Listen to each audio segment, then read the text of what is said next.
예, 오늘 TNE 코리아의 박기철 대표님을 모셨습니다. 대표님 안녕하십니까? 예, 안녕하십니까? 저희가 2023년도 7월 달에 한번 인터뷰했고요. 예, 그렇습니다. 예, 거의 한 1년 한 몇 개월 지나서 예. 다시 뵙는 건데, 그때는 회사의 어떤 터보 솔루션에 대한 뭐 전반적인 내용을 좀 예. 와이드하게 좀 여쭤보긴 했는데, 과거 영상이 있으니까 기초적인 내용 좀 궁금하신 분들은 과거 영상 한번 보시고요. 그럼에도 불구하고 누르기 귀찮으니까 일단 TNE 코리아는 무엇을 하는 회사인지 짤막하게 소개를 좀 해주시죠. 예. TNE 코리아는 이제 그 터보 앤드 에너지의 각 그 첫 글자를 따서 만든 이제 회사이고요. 네. 그래서 이제 터보 관련 기술로 네. 에너지 인더스트리에 뭔가 기여를 해보자 하는 목적을 가지고 이제 설립을 했습니다. 네. 그래서 이제 에너지라고 하면은 이제 에너지 절감도 있고 네. 에너지 이제 회수도 있는데 네. 저희는 그 두 가지 분야 모두에 그 터보 기술을 이제 적용을 하려고 합니다. 그래서 저희 회사의 이제 원래 백그라운드는 이제 항공우주 쪽이었고요. 저 역시도 이제 항공우주 쪽에서 이제 유체역학, 기체역학을 전공을 했었고요. 네. 그래서 항공우주 쪽이 원래 그 터보 관련된 기술들이 많이 발달이 돼 있는데 그 이유는 터보 기술은 그 크기 대비 네. 그 어떤 출력이라든지 네. 그 가질 수 있는 효용성이 굉장히 그 밀도가 높습니다. 네. 그렇기 때문에 무게와 공간을 적게 차지하면서도 굉장히 큰 힘을 낼 수 있는 네. 기계에는 많은 이제 터보 기술들이 들어가게 되는데요. 네. 그러한 기술들을 이용해서 환경이나 에너지 분야에서 사용되는 중후장대 장비들을 조금은 더 적게 만들고 조금은 더 유지보수가 간단하게 만들고 이런 방향으로 저희가 사업을 계속 추진을 하고 있습니다. 터보 그냥 뭐 터보 하면 우리가 일반적으로 많이 쓰이는 이제 용어지만 요 아주 이제 기초적인 이 터보에 대해서 잘 모르시는 분들이 좀 있을 것 같아요. 짤막하게 터보란 무엇이다? 터보의 원래 어원은 네. 수레를 돌리는 사람이라는 거거든요. 네. 그래서 쉽게 생각하시면은 어떤 바람개비와 같은 이런 회전체를 돌린다. 근데 돌려주는 데는 이제 동력이 필요하지 않습니까? 네. 그래서 그 돌리는 거는 이제 모터라든지 이런 전기 장비를 부착을 해서 어떤 큰 바퀴를 돌려주게 되면은 그 돌리는 힘으로 우리가 필요한 압력이라든지 온도라든지 이런 것들을 얻어내는 장치라고 이제 볼 수가 있습니다. 그러니까 뭐 공기나 뭐 가스 같은 거를 뭔가 바람개비 같은 고속 회전체, 맞습니다. 그걸 임펠러라고 저희가 임펠러라고 하는데 세게 돌려가지고 이동시켜서 뭔가 압축시켜서 뭔가 폭발적인 에너지를 쓰게 한다, 뭐 이런 의미. 맞습니다. 그래서 돌리는 속도가 빠르면 빠를수록 더 많은 에너지를 만들어낼 수가 있는 거죠. TNE 코리아의 어떤 터보 솔루션의 또 다른 특징이라면 그 뭔가 돌리는 거에 대한 뭐 신뢰성이라든지 빠르게 돌아간다든지 이런 것 말고도 뭔가 돌리려면은 거기 예전에는 뭐 베어링에 기름을 넣고 뭐 이렇게 했었는데 그런 게 아니라 지금 공기로 맞습니다. 하는 거죠? 예, 그렇습니다. 어떤 건지 그것도 소개를 좀 해주시죠. 그래서 기존에는 이제 돌아가는 장치에는 기본적으로 이제 그 베어링이라고 하는 것이 들어가게 돼 있고요. 그렇죠. 베어링은 기본적으로 이제 그 기름을 사용을 하게 됩니다. 기름은 보통 저희가 이제 그 윤활유라고 얘기를 하게 되는데 이 윤활유가 사실 또 굉장히 또 환경 오염에 굉장히 또 이제 그 많은 그 역할들을 하고 있는데요. 그래서 이제 저희가 생각했던 부분은 그럼 윤활유를 사용하지 않고 다른 거를 사용해서 이 회전체를 돌릴 수는 없을까 해서 생각했던 것이 이제 공기 베어링입니다. 근데 공기 베어링도 있을 수가 있고 또 하나는 이제 자기 베어링도 있을 수 있습니다. 자기 베어링은 자기 부상 절차와 같이 자기력을 이용해서 회전체를 띄운 다음에 그 사이에 어떤 접촉을 없애고 그걸 회전시키는 방법이고 공기 베어링은 처음에는 접촉이 있지만은 어느 정도 돌아가게 되면은 공기 자체가 가지고 있는 어떤 그 물질적인 특성으로 인해서 그 어떤 무게를 가지는 회전체를 띄울 수 있는 이제 그런 역할들을 이제 해주게 됩니다. 근데 자기 베어링은 아무래도 전자 장비다 보니까 이제 가격도 비싸고 또 거기에 그 부수되는 어떤 장치들이 많이 들어가는 반면에 공기 베어링은 단순히 유체역학적인 성질만을 사용하기 때문에 구조 굉장히 간단해지는 그런 장점이 있습니다. 지금 회사에서 굉장히 강조하는 부분들이 우리가 항공우주 기술의 어떤 그런 신뢰성과 기술력을 일반 산업용까지 내렸다라는 게 이제 회사의 어떤 모토라고 해야 됩니까? 슬로건이라고 해야 됩니까? 하는데 그렇습니다. 그건 무엇 때문에 그렇습니까? 대표님이 애초부터 거기서 시작을 했기 때문에 그런 겁니까? 그런 부분도 일정 부분 있고요. 네. 또 하나는 이제 기존의 그 산업에서 일반적으로 쓰던 기술만으로는 네. 뭔가 혁신을 이뤄내기가 좀 어렵고 네. 뭔가 다른 분야에서 쓰는 기술을 새로 도입을 해서 네. 기존의 기술들보다 훨씬 나은 점을 가지고 있다는 걸 입증을 해줘야 네. 아마도 기술 혁신이 일어나지 않을까 하는 점에서 출발을 한 거였고요. 네. 그래서 이제 저희의 이제 회사의 이제 사업 구도는 크게 이제 세 가지로 되어 있는데요. 네. 하나는 이제 에너지, 탄소 중립 분야가 네. 이제 하나 있고요. 네. 그다음에 또 하나는 이제 신에너지. 신에너지. 신에너지가 결국 이제 수소라든지 뭐 이런 부분이 되겠고요. 그다음에 이제 또 하나가 이제 전통적인 이제 그 방산이라든지 또는 선박, 조선, 해양 네. 뭐 이런 쪽의 어떤 그 전통 기술이거든요. 네. 그래서 저희의 그 기술 개발이라든지 어떤 기술의 신뢰성은 그런 전통 기술에서 입증을 저희가 하고요. 그거를 사용자가 원하는 대로 이제 변환을 시키는 거는 저희가 에너지라든지 또는 탄소 중립 이런 데를 통해서 저희가 적절한 변환을 시키고 네. 그다음에 그것을 실제로 이제 대중에게 가까이 갈 수 있도록 양산화를 시키고 어떤 그 실제 그 산업에 적용시키는 거는 저희가 신재생 에너지에서 수소 자동차라든지 수소 발전 이런 분야로 활용하는 그런 체계를 가지고 회사를 운영을 하고 있습니다. 항공우주 기술이 강점이어서 굉장히 빠르게 아까 임펠러라고 합니까? 임펠러라고 합니다. 임펠러가 빠르게 움직여도 예. 안정적이다. 그렇죠. 그리고 진동이 적다. 예. 소음도 적다. 맞습니다. 뭐 제가 공부 많이 했습니다. 그래서 오일도 안 쓰기 때문에 친환경적이고 그렇죠. 예. 유지 보수에 대한 뭔가 유연성이 높다. 거죠. 예. 라는 건데 아까 지금 뭐 우리가 공략하는 사업들 뭐 신재생 에너지라든지 뭐 말씀하셨는데 구체적으로 어떤 산업 분야에 그러니까 예를 들어 그 폐수 처리라든지 뭐 수소차라든지 뭐 있지 않습니까? 어떤 분야에 또 우리 솔루션을 판매하고 계시는지 소개를 해 주시죠. 먼저 그 에너지 절감과 탄소 중립 분야에서는 제일 큰 시장이 아무래도 이제 그 물처리요. 오염수라든지 또는 어떤 이제 식수 뭐 이런 부분들에 대해서 물처리하는데 그 공기들을 많이 필요로 하게 되거든요. 네. 예, 그래서 이제 그 하수 처리장이라고 저희가 보통 얘기를 해서 저희가 쓰는 이제 하수들을 다 이제 처리를 해서 이제 그걸 강이라든지 바다로 보내야 되는데 그 하수 처리장에서 쓰는 그 전력의 한 70% 이상을 이 압축 공기를 만들어내는 장치들을 사용을 하고 있습니다. 많이 쓰네요. 예, 네. 굉장히 많이 사용을 하고 있습니다. 그래서 지금 이제 그 한국의 그 공기 변형을 사용한 고속 터보블로가 성공할 수 있었던 거는 그 에너지 절감량을 30% 이상 굉장히 의미 있는 정도로 줄일 수 있었기 때문에 네. 한국뿐만 아니라 세계 시장에서 굉장히 성공을 하고 있다고 생각을 하고요. 근데 이제 그 기술의 바탕에는 아까 말씀드렸듯이 항공기 엔진에도 사용되던 임펠러의 기술이라든지 아니면 공기 배열인 기술이라든지 또는 냉각 기술이라든지 이런 부분들이 이제 들어가 있고요.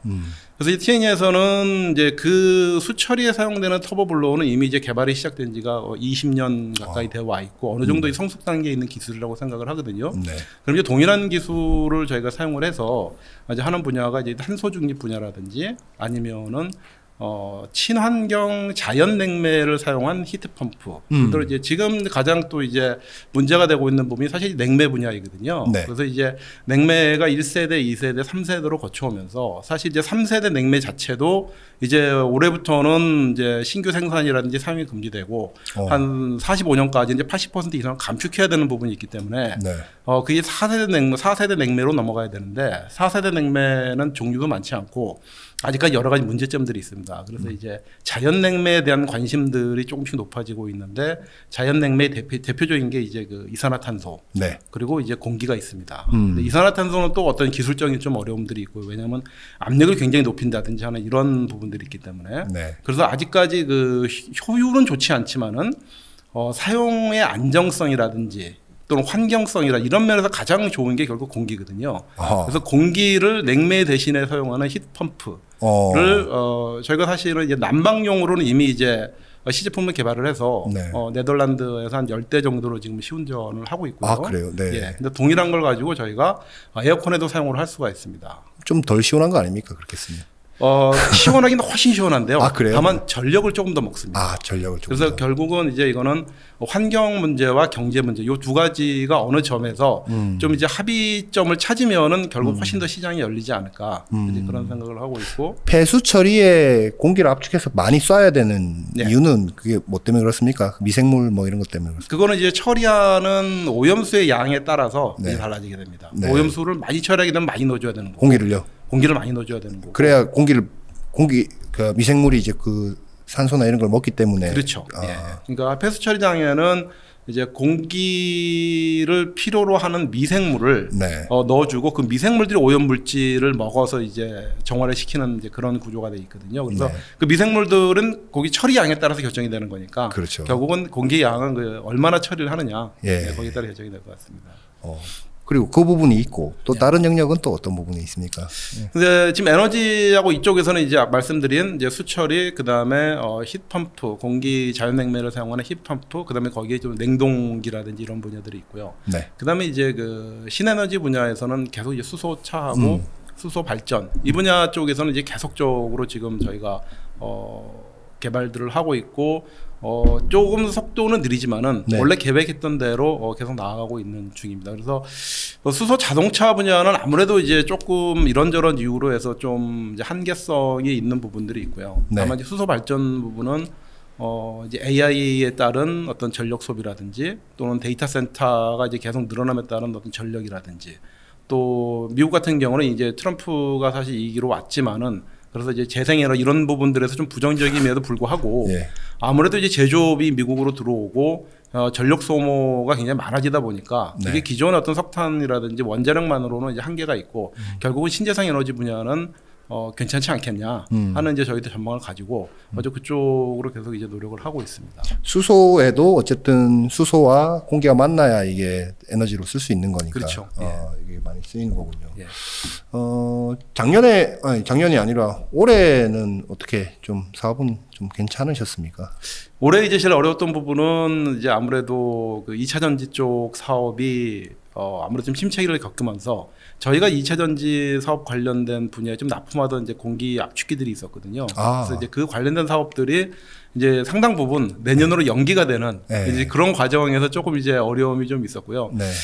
대신에 이제 그 2차 전지 쪽에서 이제 부진들을 네. 이제 그 수철이라든지 네. 이런 쪽에서 조금은 저희가 이제 어느 정도 좀 이제 복구를 할 수가 있었고 네. 그 다음에 또 이제 터보블러가 사용되는 분야도 굉장히 다양하거든요. 네. 그래서 이제 저거 보통 에어 나이프라고 얘기하는데 네. 보통 공기를 사용해서 보통 쉽게 얘기하면 저희 화장실에 가면 이제 그 손 말리는 송풍기 있지 않습니까? 그렇죠. 예. 예, 그것도 이제 에어 나이프의 일종이거든요. 아, 그래서 그렇습니까? 이제 그런 예. 것들을 산업체에서 어떤 냉각이라든지 또는 이제 건조 뭐 이런 데로 이제 많이 사용하거든요. 네. 예, 그래서 그런 쪽에 저희가 조금은 더 활발하게 진행이 됐던 것 같습니다. 기술 관점에서는 어떻습니까? 이게 이제 꽤 오랫동안 이 솔루션을 이제 네. 해오셨고 적용되는 분야는 이미 뭐 이제 다 아시잖아요. 뭐 예, 어떤 분야에 우리가 적용할 수 있는 분야인지 다 아실 텐데 지금 뭐 예를 들어서 모터의 회전 속도라든지 뭐 아니면 뭐 아까 뭐 저기 오일을 쓰지 않고 예. 공기로 뭐 이렇게 베어링을 예. 공기 베어링 뭐 기술이라고 합니까? 그 네, 뭐라고? 공기 베어링이라고 네, 합니다. 공기 베어링, 에어 베어링 기술 뭐 예. 이런 것도 있는데 뭐 이제 새롭게 뭐 개발하고 있거나 네. 뭐 좀 사양이 조금 뭐 다양화되거나 뭐 이런 움직임을 좀 내부에서 좀 있습니까? 예, 저희가 하는 거는 이제 기존의 그 공기 베어링을 사용한 이 압축기, 결국은 이제 저희 블로어라고 얘기를 하는데요. 네. 왜 블로어라고 얘기를 하면 이제 그 만들 수 있는 압력이 좀 낮거든요. 네. 그래서 뭐 최대한 기압으로 저희가 보통 이제 일반적으로 이렇게 느끼는 기압이 한 1기압 정도 되거든요. 일바? 예, 예. 1바 정도 되는데 네. 최대 압력이 한 뭐 1바에서 1.5바 정도까지 상승시킬 수 있는 이제 보통 이제 블로어거든요. 근데 네. 대부분 이제 그 정도 압력을 이제 하수 처리장에서 이제 필요로 하기 때문에 네. 그 부분이 많이 이제 개발이 돼 있는데 네. 저희가 하는 이제 그거보다 좀 높여서 네. 한 3바라든지 4바 정도의 압축기들이 또 필요한 분야들이 또 있거든요. 근데 거기는 이제 그 압축기를 한 단은 아니고 이제 두 단을 써야 됩니다. 네. 그래서 두 단을 써야 되기 때문에 그리고 이제 속도도 훨씬 이제 고속이 되고 네. 그래서 이런 압력을 높이는 부분이 하나 있고 그다음에 또 하나는 아무래도 이제 그 좀 큰 제품들이 사용되는 시장도 있지만은 이제 작은 쪽에 대한 수요들이 굉장히 많이 있거든요. 네. 특히 이제 또 저희가 올해 이제 좀 중점적으로 추진했던 이제 선박 쪽의 사업을 보면은 네. 선박 쪽은 또 이제 용량들이 다 대부분 작거든요. 그렇게 이제 크진 않거든요. 선박이 어디에 그런 게 들어갑니까? 선박에 보면은 이제 예를 들어 LNG 이제 운반선 같은 경우에 이제 LNG가 이제 운반되면서 이제 자꾸 이제 그 냉각 때문에 이제 기화가 되거든요. 그게 아까우니까 예. 예전에 그걸 이제 태워버렸거든요. 그래서 이제 LNG 선 부분을 가끔가다 이제 불길 솟는 거 보이지 않습니까? 네. 그게 이제 아까우니까 그걸 이제 다시 엔진에 넣는다든지 또는 다시 냉각시키는 순환을 시켜주게 되거든요. 그래서 이제 그런 데 사용되는 이제 압축기가 필요한데 버리지 않고 그냥 다시 에너지로 쓰게. 맞습니다. 그런 건 이제 압축비가 좀 높거든요. 그래요. 그래서 이제 거기에 사용되는 거라든지 아니면 또 이제 선박 같은 경우는 또 엔진에 이제 발열이 나니까 그 발열을 이제 폐열이라고 하는데 그 전에는 이제 대기 중으로 다 버려졌거든요. 근데 그거를 모아가지고 발전을 한다든지. 그렇군요. 예, 이런 또 이제 장비들을 저희가 지금 진행을 하고 있고요. 네. 예, 그리고 이제 또 하나는 이제 선박의 아무래도 연료 효율을 높이려다 보면은 선박 그 밑바닥에 공기를 쏴서 그 선박 밑바닥과 그 물과의 마찰을 줄여주는 이제 그런 기술들이 있습니다. 근데 거기도 이제 공기를 필요로 하거든요. 예. 그래서 이제 거기에 들어가는 어떤 이제 압축기라든지 네. 뭐 이런 부분들을 저희가 쭉 올해 좀 중점적으로 진행을 해와서 아마 내년 하반기나 내후년부터는 좀 선박 쪽에 네. 좀 더 결실들을 맺지 않을까 그렇게 생각을 하고 있습니다. 지금 그 에어베어링 그 기술과 그 임펠러 그것도 뭐 구조가 다 있겠죠. 뭐 있고 모터도 직접 다 하시는 겁니까? 네, 저희가 직접 합니다. 직접 다 하시는 거예요. 아, 그렇군요. 그러면 지금 그 개발해 놓으신 그 터보 솔루션에 어떤 전반적인 것들이 낼 수 있는 최대치 뭐 예를 들어서 모터가 돌릴 수 있는 RPM이라든지 이거 딱 정해져 있어요? 어느 정도는 정해져 있습니다. 아, 그래요? 그게 뭐 뭐 이렇게 뭐 분당 뭐 15,000 RPM 뭐 혹은 뭐 2만 RPM 뭐 계속 올릴 수 있는 거예요? 아니면은 그게 뭐 어느 정도 한계가 있는 겁니까? 아니, 속도를 올리기에는 좀 한계가 있습니다. 여러 가지 이제 한계가 있는데 그거를 이제 점점 올리면 올릴수록 사실은 이제 크기도 작아지고 성능은 좋아지고 하는 부분들이 있기 때문에 그걸 계속 올리려고 지금 노력을 하고 있고요. 아, 그렇군요. 예, 그래서 저희가 지금 최대 이제 올린 건 한 11만 RPM 정도. 11만 RPM. 11만 RPM. 일반 모터가 한 3,600 정도 RPM으로 돌거든요. 그러니까 그거에 비하면 엄청나게 이제 빠른 엄청 속도로, 빠르게 도는 거네요. 한 11만 RPM 정도고 이제 용량으로 봤을 때 제일 큰 거는 저희가 이제 한 게 한 700마력 정도. 700마력. 예, 700마력이면은 이제 말 700마리의 힘이거든요. 그러니까 사실은 뭐 700이라 그러면 좀 이제 안 느껴질 자동차 수 있지만 700마력이면 엄청난 슈퍼카인데. 엄청난 크기입니다. 그래서 크기로는 한 그 정도, 속도로는 한 11만 RPM 정도까지가 저희가 지금 하고 있는 연구 개발의 수준입니다. 그게 높으면 높을수록 더 좋은 겁니까? 그렇죠. 아무래도 이제 뭔가 캐파가 더 그러니까 마진이 더 남는 거다라는 겁니다. 맞습니다. 그러니까 기존의 이제 블로어들을 보면은 이제 아까 말씀 전통적인 걸 쓰는 거는 뭐 700마력이 아니고 뭐 7,000마력 또는 뭐 1메가와트 뭐 굉장히 크거든요. 이런 걸 이제 대체하려고 그러면은 전에는 이제 작은 걸로 대체했는데 아무래도 이제 작은 걸로 대체하는 것도 어느 좀 한계가 있고 어느 정도 사이즈가 커지면은 좀 좋은 부분들이 있죠.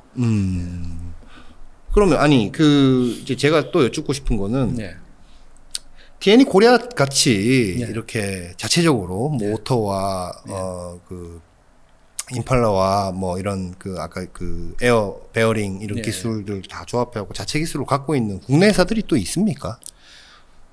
이제 터보블로어에 좀 이제 약간 옛날로 좀 거슬러가 보면은 사실은 이제 처음에 이제 새 업체가 시작을 했거든요. 그래서 이제 2000년도에 이제 뉴로스라고 하는 업체와 거기 계셨었죠. 그게 제 전 직장이었고요. 그리고 이제 옌틀이라고 하는 업체. 옌틀은 이제 LG 전자에서 냉동기에 들어가는 이제 컴프레서 만드시던 분이 나오셔서 러시아의 어떤 베어링 기술 이런 것들을 이제 같이 해서 이제 사업을 운영하시다가 여러 가지 좀 과정을 거쳐 지금은 이제 세아 엔지니어링이라고 하는 이제 회사에서 이제 그 사업을 지금 진행을 하고 있고요. 그다음에 이제 한국 터보기계가 있었는데 한국 터보기계는 저와 같이 이제 삼성에서 근무하시던 분이 저보다 1년 먼저 나와서 회사를 시작하시고 그런데 거기도 뭐 여러 가지 이제 굴곡을 거치다가 지금은 좀 이제 거기에 근무하시던 분들이 나와서 좀 이런저런 회사들을 만들고 있는 이제 상황입니다. 그래서 이제 기술적인 면에서는 뭐 저희가 이제 다른 회사들을 평가하기 좀 어려운 부분이 있지만은 저희 회사만 본다 그러면은 뉴로스 같은 경우가 이제 사실은 이제 원래 원천 기술을 가지고 시작을 했고요. 거기는 뭐 상장 폐지되고 지금 아직 계속 사업이 영위가 되고 있습니까? 아직 사업은 영위를 하고 있습니다. 그래요? 네. 그래서 뭐 거기는 이제 상장하고 뭐 여러 가지 이제 사업 다각화를 진행하던 과정 중에서 여러 가지 어려움들이 있어서 상장이 폐지되고 지금도 터보블로어 사업은 계속 하고 있고 저희는 이제 그 과정에서 나와서 이제 T&E를 설립을 하고 또 이제 새롭게 이제 독자적인 기술들을 개발을 해서 아마도 이제 기술의 어떤 그 응용성 면에 있어서는 이제 저희가 가지고 있는 인력들이 굉장히 좀 경쟁력이 있다고 생각을 하고 있고요. 네. 왜냐하면 저희는 연구 개발부터 시작을 했고 이제 다른 업체는 이제 상대적으로 좀 생산을 하시던 분들이 시작을 한 거라 연구 개발보다는 아마 이제 제조 관점에서 제품을 보는 측면이 강하다고 생각을 합니다. 해외 업체는 어떻습니까? 이게 터보 하면 뭐 저 유럽의 저 스위스라든지 예. 뭐 이런 쪽에 좀 강하지 않습니까? 그렇죠. 그래서 공기 베어링과 비슷한 이제 그 오일을 필요로 하지 않는 베어링이 자기 베어링이 있다고 말씀을 드렸는데 네. 원래 이제 자기 베어링은 사실 이제 스위스에서 시작을 하고 핀란드라든지 이런 유럽을 거쳐가지고 많이 활성화가 됐거든요. 네. 근데 이제 해외 업체의 이제 경향을 보면 해외 업체는 사실 기술을 막 개발하기보다는 네. 기술을 가지고 어느 정도 이 업체가 사업이 된다 싶으면 그 업체를 인수해 가지고 그 업체를 키워나가는 그런 형태로 이제 사업들을 많이 키워오거든요. 네. 그런 부분이 하나 있고 이제 또 하나는 이제 해외 같은 경우는 이런 전통 기술을 하는 인력들이 많이 줄어드는 것 같아요. 아, 예. 그래서 이제 최근 저희가 이제 그 항공우주 쪽에서 이제 그 기자재 국산화 때문에 이제 항공기에 들어가는 여러 가지 터보 제품들을 저희가 이제 국산화하려고 이제 공급하는 이런 역할들을 많이 하고 있는데요. 네. 그런 과정을 보면은 해외에 이제 예전에 그런 것들에서 굉장히 많은 기술을 갖고 있던 분들이 다 은퇴하고 그 이후를 뭔가 새로운 엔지니어들이 이제 이어받았어야 되는데 이제 그런 과정들이 잘 안 돼서 해외에서도 새로운 기술들에 대한 개발 시도들이 그렇게 많지 않고요. 옛날 걸 이제 그대로 쓰고 있고 새로운 기술들은 오히려 이제 뭐 AI라든지 이런 네. 신규 기술로 네. 넘어가는 이제 그런 분위기 때문에 해외도 그다지 그렇게 이런 분야에 대한 기술 개발은 많이 이루어지지 않고 있다고 생각을 합니다. 지금 모터와 그 회전 날개의 어떤 이런 설계나 이런 것들은 네. 뭐 뭔가 그 공략하는 시장별로 다 새로 다 설계를 하시는 거예요? 아니면 뭐 어떻게 하는 겁니까? 네, 저희 같은 경우는 이제 그렇게 합니다. 설계를 다. 예, 설계를 사용자 요구 조건에 맞게끔 네. 저희가 다 일일이 다 설계를 하고 네. 뭐 또 이제 그렇지 않은 일부 업체들은 또 이제 기존에 있는 거를 주고 여기에 사용자 요구 조건을 이제 맞추는 이제 뭐 그런 식으로 하는 경우도 있지만은 이제 저희는 다 사용자 요구 조건에 따라서 신규 개발을 합니다. 그래도 일반적으로 제품 라인업이 이렇게 딱 정해져 있는 건 정해져 있지 않습니까? 그게 네. 이제 신재생 에너지 같은 경우에는 이제 모델들이 딱 정해져 있고요. 네. 수처리 같은 경우도 어느 정도 모델이 정해져 있습니다. 하지만 이제 또 이제 에너지 절감 이런 데 가면은 요구 조건들이 다 다르기 때문에 또 선박 같은 경우도 요구제가 다 다르기 때문에 그것도 없던 시장이고 이러니까. 예. 그런 데는 또 이제 신규 개발을 해야 되는 이제 그런 부분도 있습니다. 지금 생산 이런 거 다 직접 다 하시죠? 네, 저희가 직접 합니다. 직접 다 이렇게 하고 설계도 그 안에서 지금 다. 그러니까 저희가 이제 설계하고 이제 기계 가공 부분들 그다음에 이제 어떤 이제 축이라든지 베어링 네. 이런 것들 저희가 다 내부적으로 하고요. 네. 이제 주물이라든지 어떤 이런 케이스류 이런 것들은 좀 저희가 이제 있는 산업 단지에서 하기가 좀 어렵거든요. 그래서 그거는 또 이제 할 수 있는 곳에 가서 네. 해서 저희가 이제 가져오는 이제 그런 형태를 하고 있습니다. 대표님 오늘 말씀 고맙고요. 혹시 뭐 추가로 뭐 얘기하시고 싶으신 부분이 있으면 해주시죠. 아니요, 이렇게 뭐 시간 마련해 주셔서 감사드리고요. 어쨌든 그 한국에서 제조업을 하는 게 그렇게 참 쉽지는 않은 것 같아요. 더구나 이제 뭐 투자라든지 이런 부분들도 아무래도 속도가 느리기 때문에 네. 또 선뜻 투자하시는 분도 그렇게 많지 않고 하지만 또 이제 또 그 와중에도 이렇게 또 투자를 해주시는 분들이 있어서 감사하게 생각을 하고 어쨌든 그 어떤 국가의 기본 경쟁력은 또 이런 어떤 근본적인 어떤 기계 제조업에 있다고 우리 생각을 하고요. 네. 이런 기계 제조업을 위해 가지고 또 이렇게 자리도 마련해 주시고 하듯이 좀 많은 도움들을 주셨으면 감사하겠습니다. 대표님 고맙습니다. 예, 감사합니다. 예.